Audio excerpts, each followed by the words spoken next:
Guys, so sold na yung ating CBR. Ayan. So yan, tinitingnan na sir yung ating motor. Ayan, naka-register yan. So yan, iuwi na nila sa QC yan, ating motor. So yan, salamat sa ilang years ko siya? 1 year? 1 year and 2 months. 1 year, 2 months ko siya baby CBR. Pero kompleto sa upgrade yan guys. Yan yung gulong. Pang race tire. Yung tambutso niyan galing pa sa akin.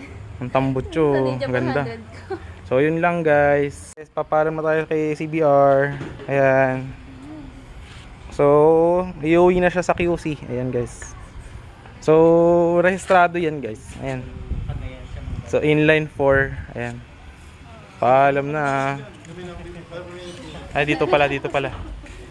Ayan sir. Makakapanood namin sa vlog mo. Bye bye. Kasama mo to sila Sir Love. Ha? Oo, sama ko yan sila sir, yung bumili natin, tsaka si sir. May spare pa sila, pwede nila uwi. Ayan, makina, tsaka ito, piston, dami. Oh. Piston. Ito sir, oh.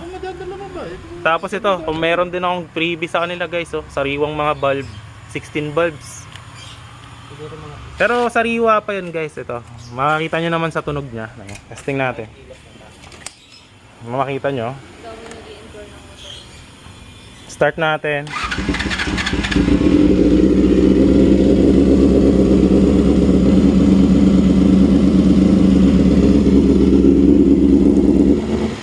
Walang tunog. Tahimik. Bye-bye. Guys, uuwi na sila sir. Bye-bye.